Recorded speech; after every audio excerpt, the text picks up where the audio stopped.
السلام عليكم ورحمة الله وبركاته. إن الحمد لله نحمده ونستعينه ونستغفره ونتوكل عليه ونؤمن به. نعوذ بالله من شرور أنفسنا ومن سيئات أعمالنا. من يهده الله فلا مضل له ومن يضلل فلن تجد له وليا مرشدا.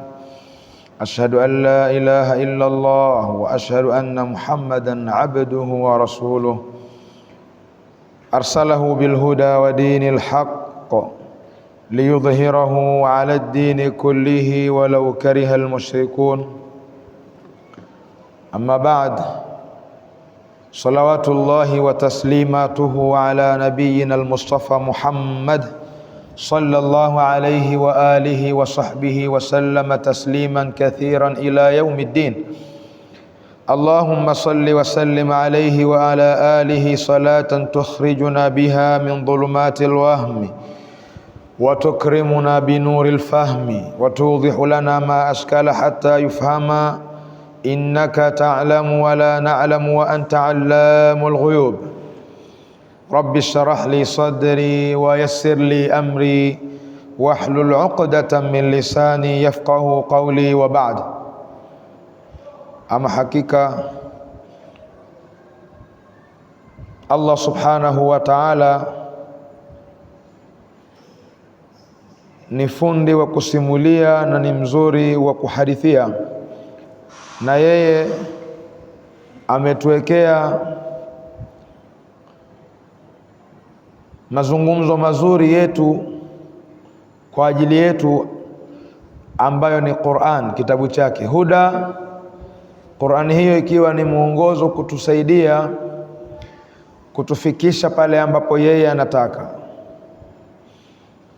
na maisha haya ambayo tunayasoma ni maisha yaliyopitwa na waliotangulia, lakini pia ni mwongozo na usaidizi, ni msaada kwetu katika maisha yetu.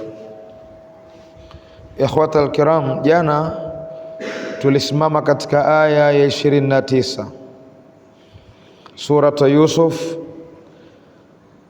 Nabiyullahi Yusuf amepita katika mtihani mwingine,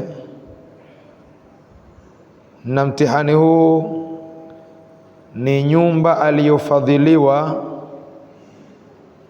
kuwepo ushawishi wa yeye kujiingiza katika dhambi ya zinaa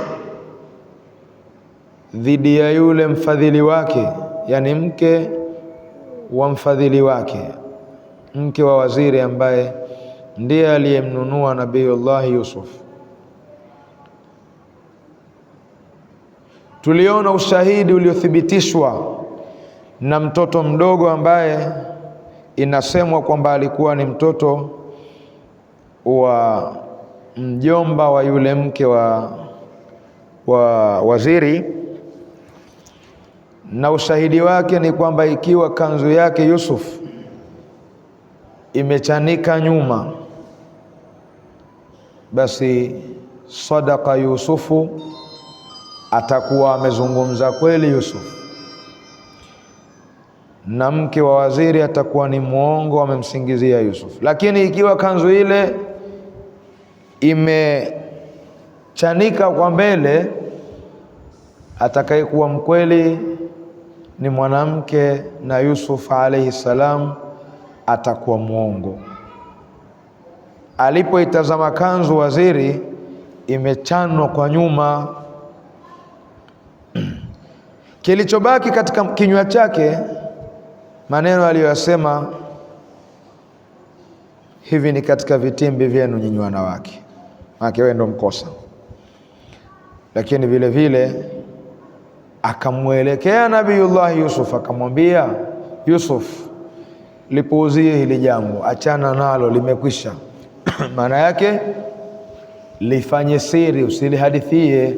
Na tukasema kwamba ni fedheha mke wa waziri kwa kitendo kama hichi, ni fedheha si tu kwa mke lakini kwa yule waziri mwenyewe. Kwa akataka liishie pale, akamwelekea mke wake akimwambia, na wewe pia omba msamaha, taka msamaha, kwa sababu kitendo ulichokitaka ukifanya ni kitendo ambacho hakivumiliki. Jutia kwa kitendo hichi, kwa dhambi hii, wewe ni mwenye kukosea. A'udhu billahi minash shaitani rrajim. Bismillahir rahmanir rahim. Habari licha ya kubanwa, lakini zilivuja. Habari iliingia mjini kule. Kuna wanawake kama 5 hivi. Mmoja yasemwa kwamba alikuwa ni katika watu wa bekari, watu wa kuuza mikate, kutoa mikate. Mwingine alikuwa ni mfanyakazi maeneo ya gerezani kule.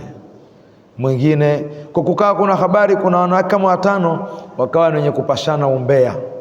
Habari imeingia mjini, wao wakawa ni wenye kuizungumza. Madha qalat, madha qulna, walisemaje? A'udhu billah. Wanasema qalat niswatun wa qalat wa qala niswatun fil madina, wakasema wanawake mjini.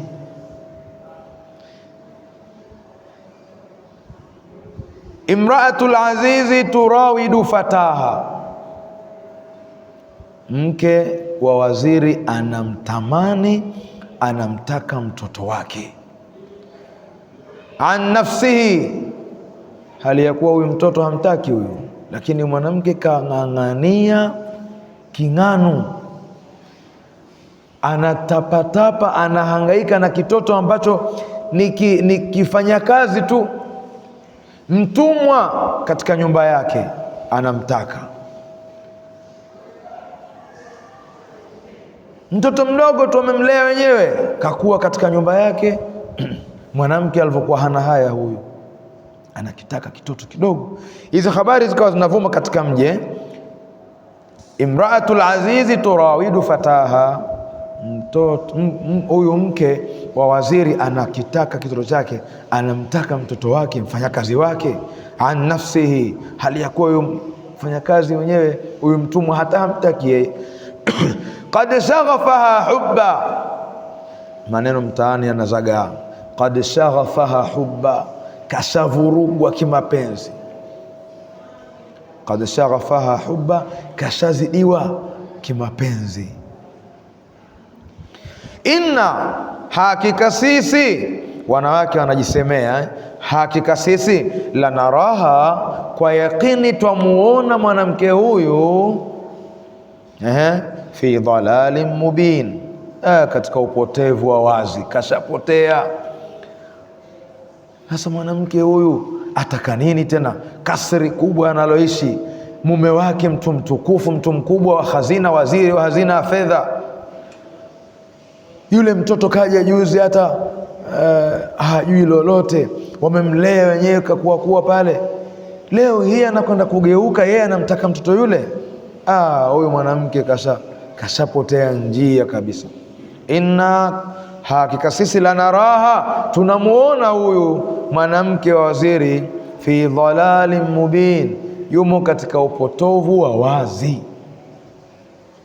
Hizo habari zinaenea mitaani huko, kila unapopita hadithi ni hizo, mawio ni hayo. Falamma sami'at, yule mtumke, yule mwanamke, zikamfika zile habari. Bwana, huko mjini watu wanakuzungumza, kila unapopita taarifa, habari ni zako wewe. Falamma sami'at, pindi aliposikia, bimakrihinna, minong'ono yao, misengenyo yao, arsalat ilayhinna, aliwaita,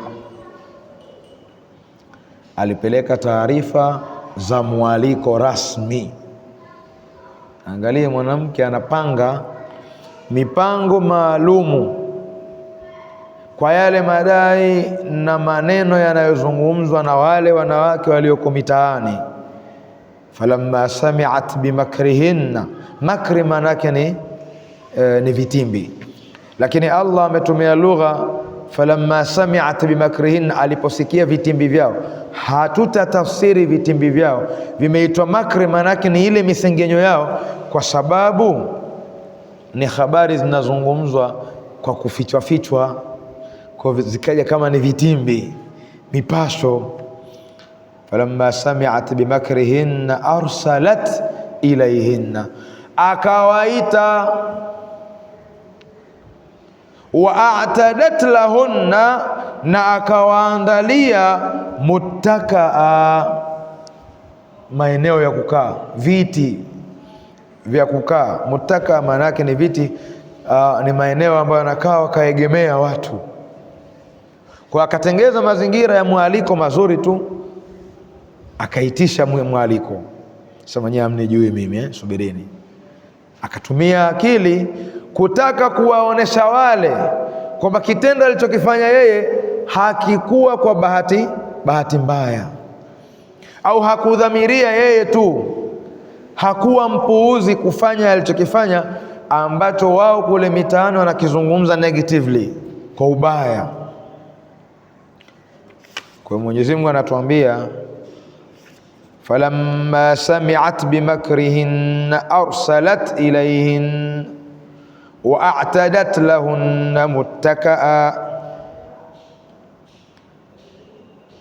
Maana falamma sami'at bihadithihinna, aliposikia yale mazungumzo yao yanayozungumzwa kule na wanawake zao, liannahu asma kama anasema arsalat ilayhinna, yani arsalat tad'uhunna ila manziliha lihuduri walima, akawaita waje wahudhurie kwenye karamu. Mwanamke aliandaa karamu bila kutaka, lakini ilikuwa ni karamu ya mpango maalumu. Wa asma mufassiruna anasema da'at 40 imra'a min adhawati minhunna an-nisa al-khams al-madhkurat, aliwaita wanawake 40. Sijui kama alipeleka kadi, lakini aliwaita kwa ajili ya karamu 40. Lakini 5 katika wanawake walioitwa pale ndo wale waliotajwa, wale aliowasikia wakizungumza. Kwa 35 na wale 5 wakawa 40. Wa a'tadat lahunna muttakaa, na akawaandalia maeneo ya kukaa wakaegemea kabisa. Wa atat kulla wahidatin minhunna sikina, wale wanawake wamekuja. Allah haya hajatuambia, lakini anayotuambia ni kwa maana washakuja, wameitwa, wamefika, wamehudhuria, akawakaribisha, akawapanga maeneo ya kukaa. Halafu baada ya kuwapanga wakawekewa quddimat lahunna at-ta'am, kikatangulizwa, kikawekwa, kikafikishwa chakula. Wa anwa'ul fawakih au fakiha, na kila aina ya matunda unayojua yakapangwa pale. Kwa hiyo meza ilikuwa imependeza vizuri, eneo lilipangwa likapangika vyakula kila aina na matunda na vinywaji kila aina. Thumma a'tat kulla wahidatin minhunna sikina, Allah anasema wa atat kulla wahidatin, na yule mwanamke akampa kila mmoja katika waalikwa wanawake wenzake sikina, kisu, akatawanya visu, litaqta'a bihi, ili wapate kukatia. Yaonesha, yasemekana vile vyakula vilikuwa ni katika nyama, lakini vile vile matunda, machungwa. Kwa hiyo tafika wakati wanakula, lakini pia wanatumia visu kukatakata vile ambavyo havijakatwa. Na tunajua mifumo yao wa Arabu, wakiweka vyakula vyao, haiwezekana mbuzi akawekwa mzima pale, kachomwa vizuri. Wewe kazi yako kunofua minofu, pakutia kisu, ukaweka kisu ukakatakata. Lakini tunajua kawaida ya matunda, unachukua kisu unamenya, kwa hiyo yamewekwa pale, yamepangwa na visu kaviweka kusudi.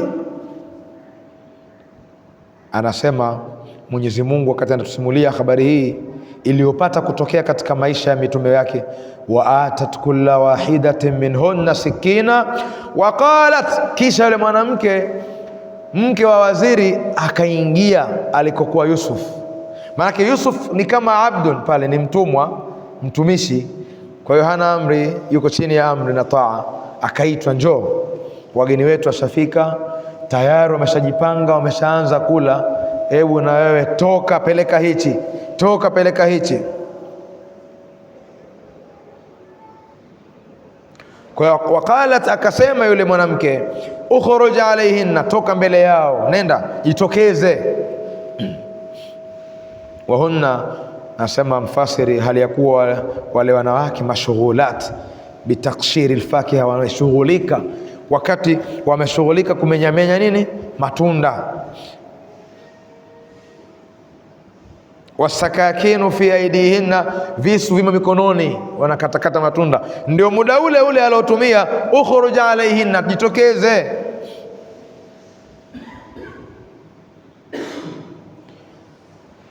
Wa Yusufu yamurru min bainihinna, Yusuf akawa anapita kati yao, na yule mwanamke akajifanya kama vile ndio kamtuma, weka hichi pale, weka pale, kwa akawa anapita Yusuf. Falamma raainahu, walipomuona Yusuf wale wanawake 40 ambao wamepangwa pale na chakula vinaendelea, huduma zinaendelea, walipomuona Yusuf alayhi salam, akbarnahu, walimtukuza. Maanake kila mmoja alimpa sifa iliyokuwa haina kifani. Akbarnahu maanake walimtukuza. Ule uzuri wa Yusuf alayhi salam ni uzuri ambao hata Mtume Muhammad sallallahu alaihi wasallam lamma araja, wakati alipokwenda safari ya Mi'raj, uwingu wa 4 kama sikosei, ndipo alimkuta Nabiullah Yusuf. Alipoingia anawasimulia watu asubuhi, amerudi safari, anawaambia nikakutana na Yusuf, uzuri wake shatrul jamal, atahu Allahu shatrul jamal, Allah amempa nusu ya uzuri. Maana yake Nabii Yusuf alivyokuwa, uzuri wake ni kama vile kama kuna uzuri kamili 100%, hizi 50 ndo kapewa yeye, 50 zobakia kawagawanyia nani? Waja wake wote wa duniani. Nusu ya uzuri kampa yeye, halafu nusu ilobakia amegawanya kwetu sisi. Na wengine wakasimulia Yusuf alikuwa akipita, ile nuru yake na uzuri wake, hata akipita basi unaona mfano wa jivuli unatoa, ikiakisi mahala inatoa nusu ya, inatoa mfano wa jivuli.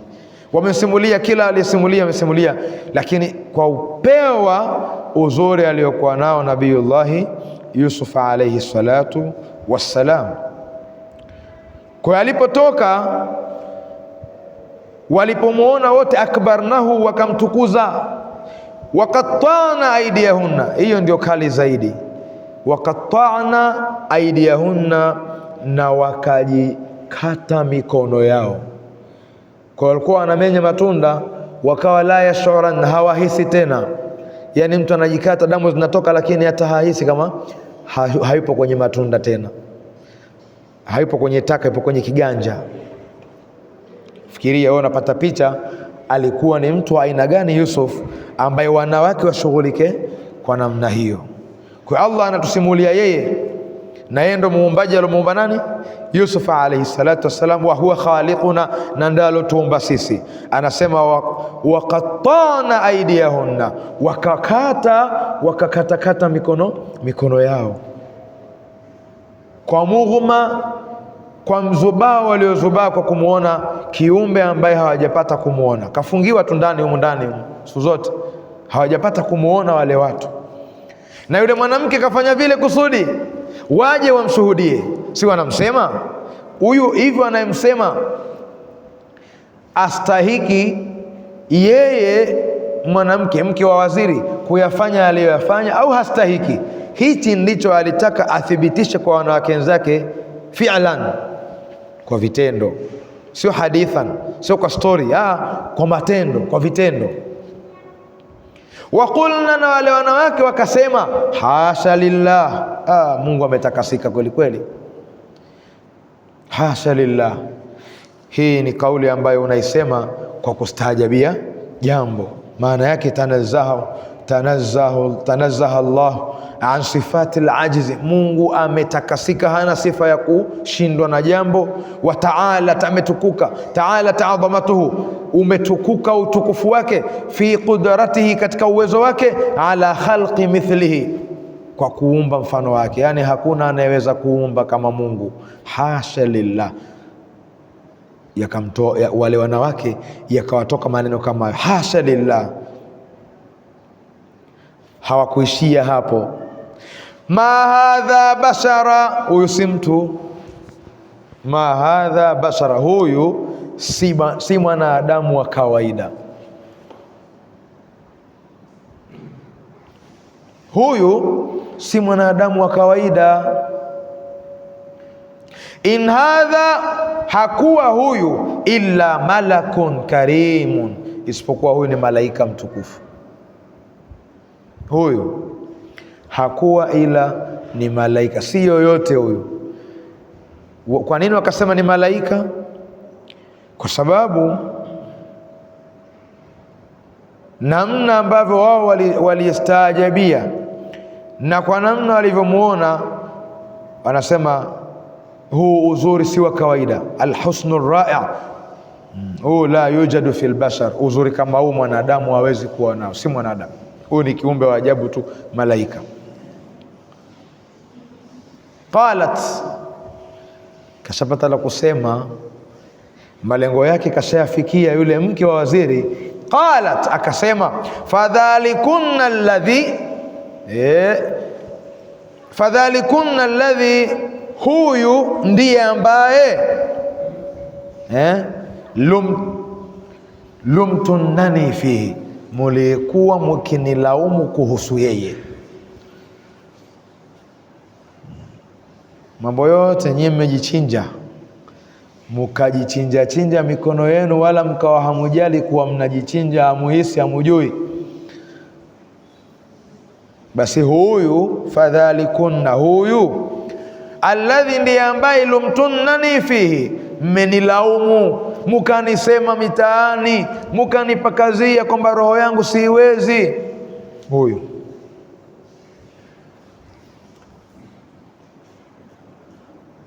rawattuhu walaqad rawattuhu an nafsihi, bila shaka kaeka, bila shaka kwa hakika, bila shaka, rawattuhu, nimemtaka huyu, an nafsihi, pasipo yeye kutaka.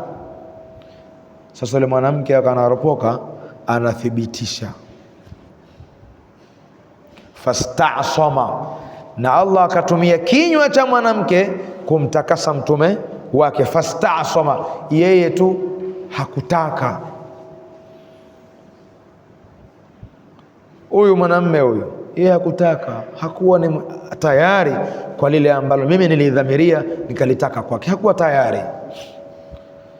Yeye akajiona anazungumza maneno yale kama kwamba kuwaonesha wale kwamba kwake haikuwa rahisi kujizuia, lakini pia huyu mwanamme ni mtu mtakatifu sana, kwa akawa anaanza kumtakasa mwenyewe. Walaqad rawattuhu an nafsihi, kwa hakika nimemtaka mimi huyu, lakini yeye bila kutaka. Fastasama, akajizuia, akajitakasa, akakataa. Na hii istasama aliyotumia Allah hapa ni mubalagha, yani imejengeka katika hali ya kupitiliza. Yadullu ala al-imtina'i al-baligh, yani inazungumzia, inafahamisha kujizuia kwa hali ya juu.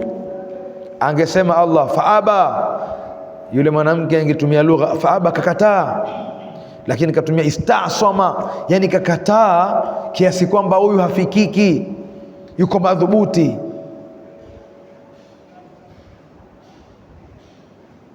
Hakuishia hapo, akasema wala in lam yaf'al ma amuruhu, kama hajafanya niyatakayo. tena anadi mbele za watu. Kama huyu mlomwona leo mshathibitisha alivyo kama hakufanya ninayomuamrisha ayafanye, basi la yusjananna, bila shaka atatiwa gerezani. Nitamfanyia mambo mpaka ataingia gerezani, ima atake. Bado mwanamke ameshikilia. Angalia mitihani wanayokutana nayo waja wa Mwenyezi Mungu. Nabiullah Yusuf, mitihani tumeona tangu tunasimulia ni mtihani wa 4 huo. Wala illam yaf'al ma amuruhu, kama hajafanya ninayoamrisha, la yusjananna, kwa hakika atatiwa gerezani. Maana nitahakikisha huyu namfunga tena. Wala yakuna minas saghirin, na atakuwa huyo Yusuf atakuwa katika watu duni sana. Yani nitamdhalilisha huyu, kama hakutaka ninayoyataka mimi nitamdhalilisha, namtia gerezani, na huko atakuwa mtu duni tu. Si ana heshima yake hapa, basi mimi nitamfanya huyo heshima yote ipotee, nitamdhalilisha.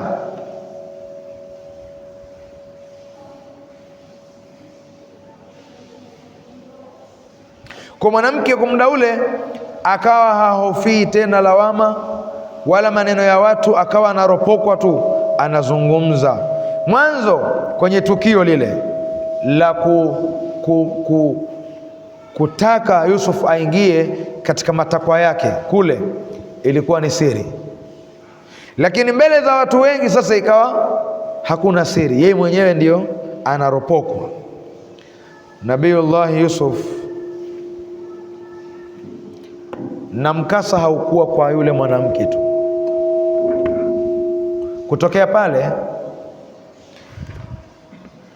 pale Nabii Yusuf alianza kupata mitihani mingine. Wale walioalikwa pale, zikawa barua zinakwenda kwake, ikosekana barua kenda mjumbe. Yani ilikuwa Nabii Yusuf hana tena raha, kaongezewa mtihani. Afadhali mwanzo ilikuwa ni mtu mmoja anapambana naye, sasa ikawa zinakuja barua, inakuja ushawishi kila aina. Ilipofikia hatua hiyo, na yule mwanamke kadhamiria mbele za watu kwamba nitamfanyia kitu kibaya, kama hajataka ninayoyataka ataingia gerezani na atakuwa mtu duni.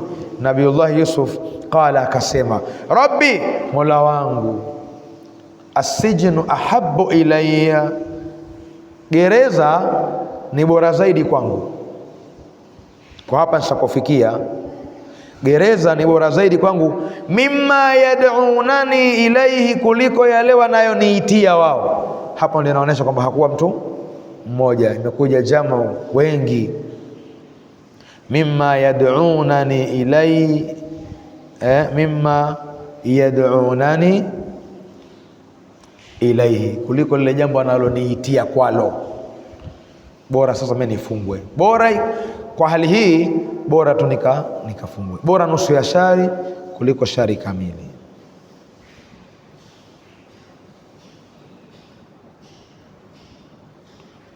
Kwa Nabiullah Yusuf alipoona jambo limekuwa kubwa, akamwelekea Mola wake, akamwelekea Allah, akasema, wa illa tasrif anni, ikiwa hujanikinga mimi. Hapo anazungumza ni hiwar bainahu wa baina Allah, kati ya Yusuf na nani? Na Mola wake. Kama hujanikinga na jambo hili ambalo liko mbele yangu katika mitihani,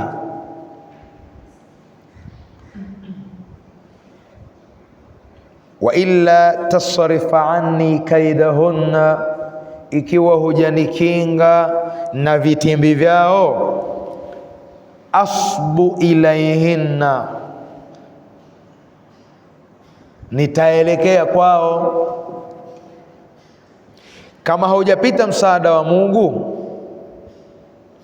basi mimi kuna hatari ya kuwezwa, nikaanguka katika huu mtihani. Nabii Yusuf anaomba msaada kwa Allah, akimwambia yeye hana ubavu wa, na hii ni hapa ameonyesha ile hali ya kibinadamu kama mwanadamu mwingine. Akasema kwa hali ishafikia, basi mimi ni bora tu niishie gerezani kuliko hilo analoniitia nikalifanyi kwao. Lakini vile vile ikiwa Mwenyezi Mungu, wewe Mola wangu nakuachia, kama si hivyo, kama hukunifanya nikalipata hilo gereza, nikaingia huko gerezani, basi kuna hatari mimi ya kuegemea kwao, kuelekea kwao katika jambo hilo. Na hii ni katika muktadha albasharia, katika mazingira ya kibinadamu. Sasa wa akum min aljahilin, na hapo nitakuwa ni katika watu wajinga. Wa akum min aljahilin, nitakuwa ni katika watu wasiojielewa, kwa sababu mwisho wa siku naingia katika ubaya, na sitaki nifikie kuwa katika watu hao. Mimi nimetoka katika mifupa ya mitume. Tulisema jana kwamba Nabiullah Yusuf ni kitukuu wa nani? Nabii Ibrahim, mjukuu wa Ishaq, mtoto wa Yaqub. Kulluhum al-anbiya, wote ni mitume. Sema na mimi katika hali hii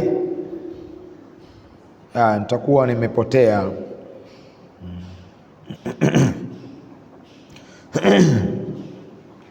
Kwa alikuwa anazungumza, lakini katika hali ya kuomba kwa unyenyekevu kwa Mwenyezi Mungu, huku akitaja hali yake na mazingira yake yalivyo. Na sisi tukiomba dua, Mwenyezi Mungu anajua hali zetu, lakini tumuombe tukitaja. Sasa kuna wakati hata madhambi yataje, mwambie Mwenyezi Mungu, ya Rabbi, mimi nimekukosea, nimeiba. Mwenyezi Mungu, mimi nimekukosea, nimefanya kadha wa kadha, nimekukosea, lakini ni ubinadamu umenipitikia ya Rabbi. Sikufanya kwa jeuri kwamba mimi na kibri, sikufanya kwa jeuri kwamba mimi ni mbabe, sijafanya kwa jeuri kwamba mimi ni mtukufu, sishindikani kwa lolote. Hapana, nimefanya kwa nafasi ya ubinadamu. Ewe Mola wangu nisamehe. Katika kumsikitikia Mwenyezi Mungu anapenda pia wakati mwingine unakiri yale makosa yako kwake, kisha unamuomba msamaha Allah ili akusamehe. Kwa Nabiullah Yusuf analalamika kwa Mwenyezi Mungu, lakini pia ikiwa wewe Mwenyezi Mungu hujanihifadhi, yupi atanihifadhi mwingine? Nabiullah Adam alayhi salam, baada ya kosa lile alilolifanya la kukaribia mti ambao kakatazwa kutokaribia, ule wa kwenye pepo, alisemaje? Rabbana dhalamna anfusana, Mola wetu sisi, mimi na mke wangu tushadhulumu nafsi zetu kuzitia katika madhambi. Ndio ishatokea, tushafanya. Ya Rabbi, wa in lam taghfir lana wa tarhamna, kama hujatusamehe, maana sisi hatuna pengine pa kuutaka msamaha, wewe peke yako ndio kutusamehe. Ikiwa hujatusamehe, watarhamna, na ukawa hujatupa huruma zako, rehema zako, lanakunanna minal khasirin, bila shaka tutakuwa wenye kupata hasara duniani, tutakuwa tumepata hasara akhera. Mungu ajua kwamba ukiwa hujasamehewa na yeye wewe umehasirika, lakini wewe mwambie tena, uyakiri yale. Ndio pia katika upole wa tawadhu ya kuomba. Sio waomba tu Mungu samehe, mwambie Mwenyezi Mungu nikukosea asubuhi, jioni, na kukosea nikiwa sijui. Wakati mwingine kuna wakati nakukosea kwa makusudi, lakini ubinadamu unanipitikia. Kuna wakati nakukosea kwa siri, kuna wakati nakukosea kwa dhahiri mbele ya macho ya watu. Usiku kuna wakati sijakusudia, kuna wakati nakusudia, lakini Mola wangu nisamehe, narudi kwako, nanyenyekea kwako, mimi mkosefu. Fastajaba lahu rabbuhu, akampokelea maombi yake Mola wake. Fasarfa anhu kaidahunna, Mwenyezi Mungu akampokelea maombi yake, fasarfa anhu kaidahu, na akamuondoshea vile vitimbi vyao. Innahu, hakika Mwenyezi Mungu huwa samiu, ni mwenye kusikia. Wewe ukiwa na maombi muombe Mwenyezi Mungu, ni msikivu, anayasikia maombi yako hata kama utayazungumza kwa kunong'ona. Tena al-alim, ni mjuzi. Mwenyezi Mungu anazijua hali za viumbe wake na hali wanazopitia.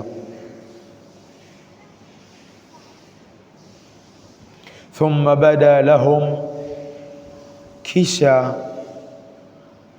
bada lahum, kisha ikawadhihirikia wao, yule waziri na watu wake ikawadhihirikia, min ba'di ma ra'au, baada ya kuona al-ayat, ishara mbalimbali.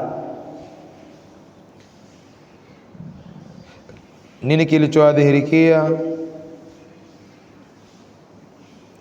Ikadhihiri kwa ishara na dalili mbalimbali juu ya kumtenga Yusuf. Yani ikawajia tu kwamba hapana budi isipokuwa huyu tumtoe katika hii jamii, asiwepo katika mazingira ya nje, tumtie kifungoni, huyu asikae.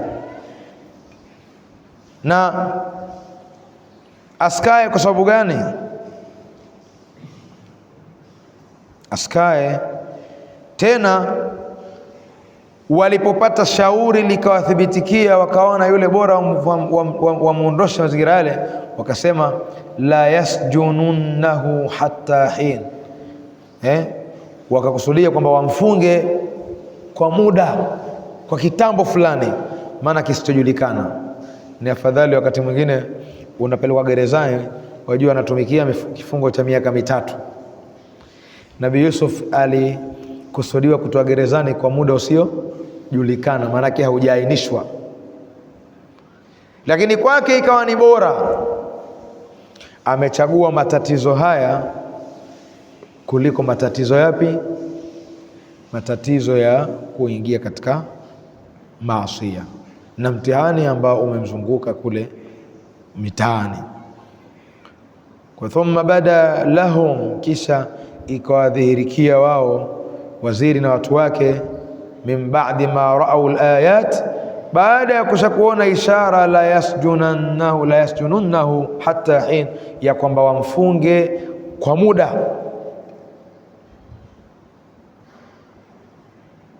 Wakaona suluhu ni hiyo. Yasemwa kwamba yule mwanamke alimwambia mke wake, huyu mtumwa huyu kashanifedhehesha, huyu mtumwa amenifedhehesha mimi, kanitia kwenye fedheha. Mimi nimemtaka na siwezi mimi kujitetea katika hili, na siwezi kujipa udhuru katika hili. Kwa cha kufanya, niruhusu nifanye maamuzi yoyote au mfunge. Akamwambia mume wake waziri ule.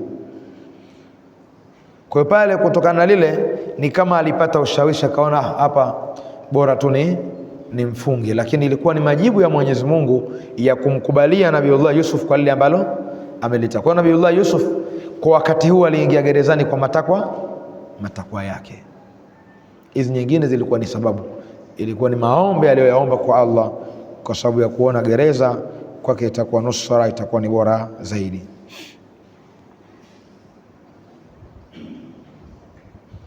Ibn Abbas alipokuwa akifikia habari hii akizungumza, basi alikuwa analia. Ibn Abbas mfasiri wa Qur'an, anapoifikia habari hii ya Nabii Yusuf katika mazingira haya, alikuwa anafikia analia. Sijui kwa nini alikuwa analia,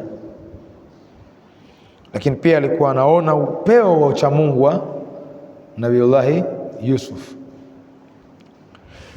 Kila unapokuwa karibu na Mwenyezi Mungu, mitihani kwako inakuwa mikubwa zaidi. Usiokatarajia umejiweka karibu na Mwenyezi Mungu kwamba wewe ni shekhe sana, unajitahidi katika mambo ya Mungu, halafu ukatarajia kwamba mitihani yako ndio itakuwa mepesi, wewe ndio utakuwa mzito kuliko watu wengine. Kila unapokuwa mtume wa Mwenyezi Mungu ndio unapitia mitihani mizito kuliko mtu mwingine, na hii ni mtume mwenyewe sallallahu alaihi wasallam, ya kwamba mja Mwenyezi Mungu humpa mtihani mja kwa kadiri ya dini yake ilivyo. Kila unavyojiweka karibu mno na Mwenyezi Mungu, wewe mitihani yako ndio inakuwa mizito ajabu mno. Mwenyezi Mungu anakujaribu, na anakujaribu kwa sababu gani? Mtume sallallahu alaihi wasallam anasema kuna baadhi ya daraja Mwenyezi Mungu hawapandishi watu illa bil imtihan, illa bil ibtila, isipokuwa kwa nini? Majaribu. La bisaumi wala sala, hawapandishi daraja hizo waja wake kwa kuswali sana wala kwa kufunga, bal bil ibtilai, bali huwapa daraja hizo, huwapandisha kwa misukosuko mingi.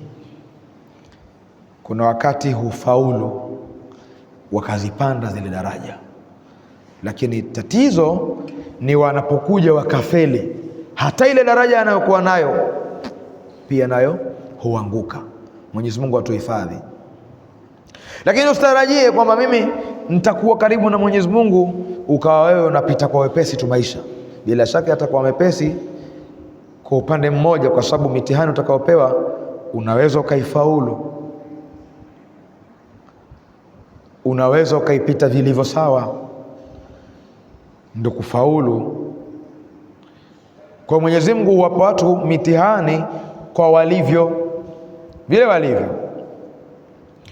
Angalia pia, kuna wakati unapitia katika kipindi kizito, lakini ndo kizuri kinakuja, na kuna wakati kizuri kinakuja upitie kizito. Twende katika habari ya Nabiullah Yusuf.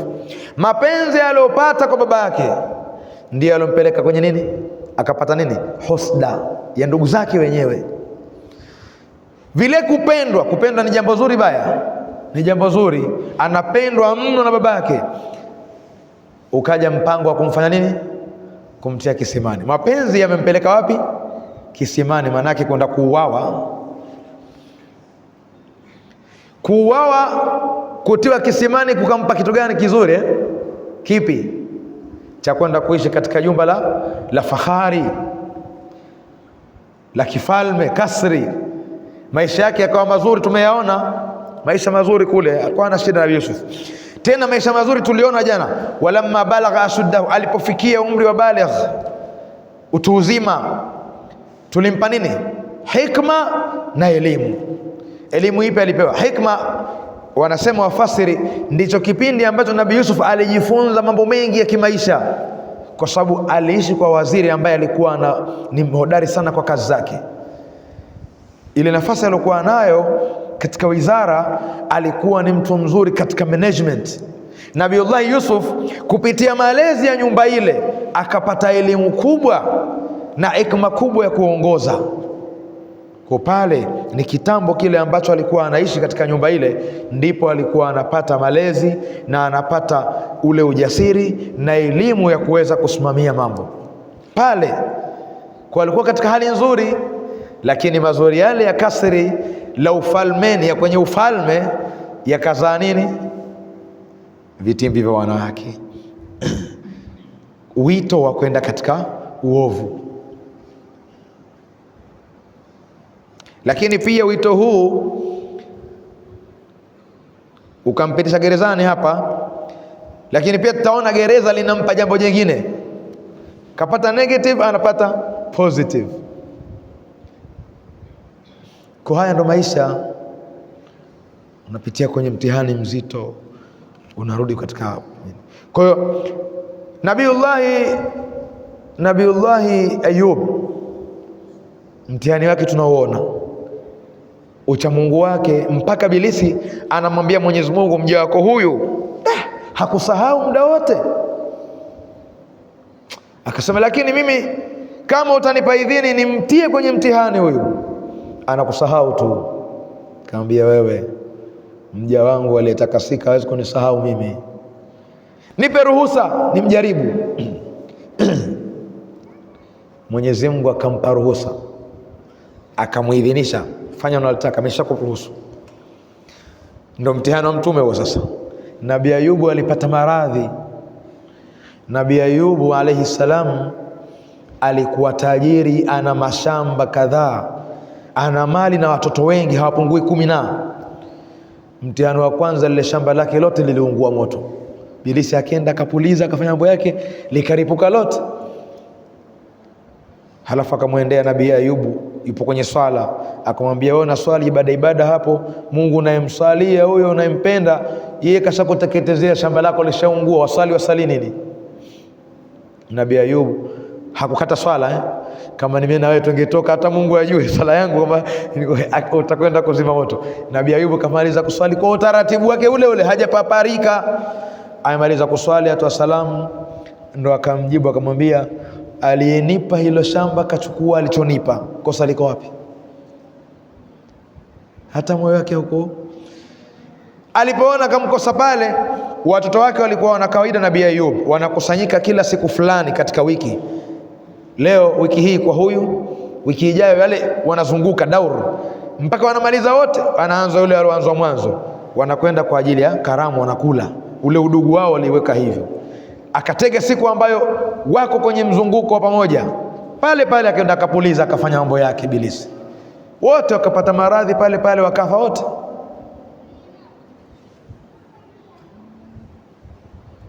Wote wakafa.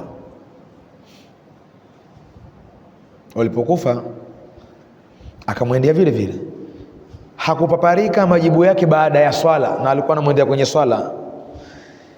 Alipomaliza kuswali akamjibu vile vile, aliyenipa hao watoto, nilikuwa sina watu, mimi nakuja na watoto duniani. Na sisi tuchukue hiyo jamani, tunapata mitihani ndio ile, inna lillahi wa inna ilaihi rajiun. Sisi ni wa Mwenyezi Mungu, maadamu katumiliki ni wake, na sisi kwake ndio tufanya nini? Tarejea. Mtu achukua cha kwake. Ukiondoka hapa, kama umekuja na mkoba, huo mkoba ukiona wewe anaochukua huyu, vipi wa kwangu huu, utamwambia, utaona pengine kapitikiwa kadhani wa kwake, wa kwangu huu, huachi utochukua kwa sababu wa kwako. Na wewe akwambia nipe mie huu, na uchukua mie, utamshangaa, labda kuombe na kuomba una hiari kumpa au kutompa. Kwa Mwenyezi Mungu akituondosha duniani au akituondoshea tulivyomiliki, maana yake amechukua vya kwake, si atukuja navyo, si wenyewe kwake, sisi wenyewe wa kwake yeye, achukua cha kwake. Sasa ukiweka concept hiyo, hata ukipata jambo zito likakuponyoka, wewe msimamo wako wa kwanza utafikiri hivyo, afsa hajanionea Mwenyezi Mungu. Nabii Ayubu baada ya mtihani ule, alipoona kashashindwa Ibilisi, akaingia kwenye nafsi yake, akacheza na mwili sasa, akamtia maradhi. Miaka 18 Nabii Ayubu ipo kitandani, anaumwa 18, anaumwa mpaka watoto wanakatazwa kwenda kucheza nyumba ya Nabii Ayubu, wanakatazwa, msende bwana, mtaambukizwa maradhi. Anaumwa, alikuwa na wake 3, wamemkimbia wote, kabaki mmoja, mpaka mke wake bugudha zinamfika kule kwamba hama, mzoga wanuka huo, kwa sababu Nabii Ayubu aliumwa mpaka anatoka mafunza kwenye mwili. Toka naye, unatukera katika mji. Birahma kenda kujitenga huko. Sasa angalia, kuna mtu aliyekuumwa miaka 18 alafu mpaka anatoka mafunza, mtihani mzito, mtume wa Mungu huyo. Halafu anaambiwa na mke wake, basi muombe Mwenyezi Mungu, kwa sababu dua za mitume ni mustajaba, zinakubalika, omba akuondoshe maradhi. Anamwambia, naona haya. Ona haya nini? Naona haya kumuomba Allah, kwa sababu miaka niliyoihesabu katika maradhi ni kidogo kuliko miaka ambayo mimi nilikuwa mzima. 18 anaumwa, lakini anasema miaka ya uzima ni mingi kuliko hata ya ugonjwa. Mimi naona haya. Mpaka alipofika wakati Mwenyezi Mungu atakumnusuru, akamwelekeza za kufanya. Ndipo akaja wale malaika wakamwelekeza, akapiga miguu yake pale, maji yakatoka. Yale maji akaelekezwa kunywa na kujipaka, kunywa na kuoga, ndipo akapoa madonda yote na mwili ukawa mzima, akawa mzima kuliko mwanzo, na Allah akamruzuku watoto wengi na akampa mali nyingi kuliko mwanzo, lakini alitoka kwenye mtihani. Kwa tunaposoma hizi habari tunafundishwa maisha, sababu maisha ni magumu sana bila ya Mungu, lakini ukimtanguliza Mwenyezi Mungu na Qur'ani yake ameiweka ili tusaidie, bila shaka tutafikia mahala pazuri inshallah. Kwa hiyo Nabiullah Yusuf naye ilikuwa ni furaha huzuni, furaha huzuni, furaha huzuni, mpaka hapa kafikia. Sasa anataka kupelekwa gerezani. Inshallah tutaona gerezani maisha yake yalikuwa vipi. Pia Allah anatufundisha maisha mpaka ya gereza tuishi vipi. Si kila aliyeko gerezani ana hatia, kuna wengine wameingia kwa kusingiziwa. Pia tunajifunza kwamba Nabii Yusuf hakufanya nini? Hakufanya kosa la kupelekwa gerezani. Na katika maisha yetu kuna watu wa gerezani wengi tu wapo kwenye magereza, lakini hata hao wakuu wa magereza wanasimamia, maskini pia hawajui kama hawa wapo kwa sababu ya hujuma na vitimbi vya mtu fulani. Pia maisha hayo yapo na Qur'ani inatufundisha hivyo, lakini pia Qur'ani inatufundisha mpaka maisha katika maeneo mazito kama hayo tunakwenda kuishi vipi. Mwenyezi Mungu atuhifadhi, atujalie katika waja wake wenye kupewa mitihani na wakaifaulu, na atupe mitihani kiasi chetu, ili tusije tukadhalilika wala kufedheheka wala kupotea katika njia ya kumwacha yeye, tukawa katika mahala pa kumsahau yeye, ili tuondoke katika dunia hali ya kuwa ameturidhia. Wabillahi tawfiq. Hadha, assalamu alaikum wa rahmatullahi wa barakatuh.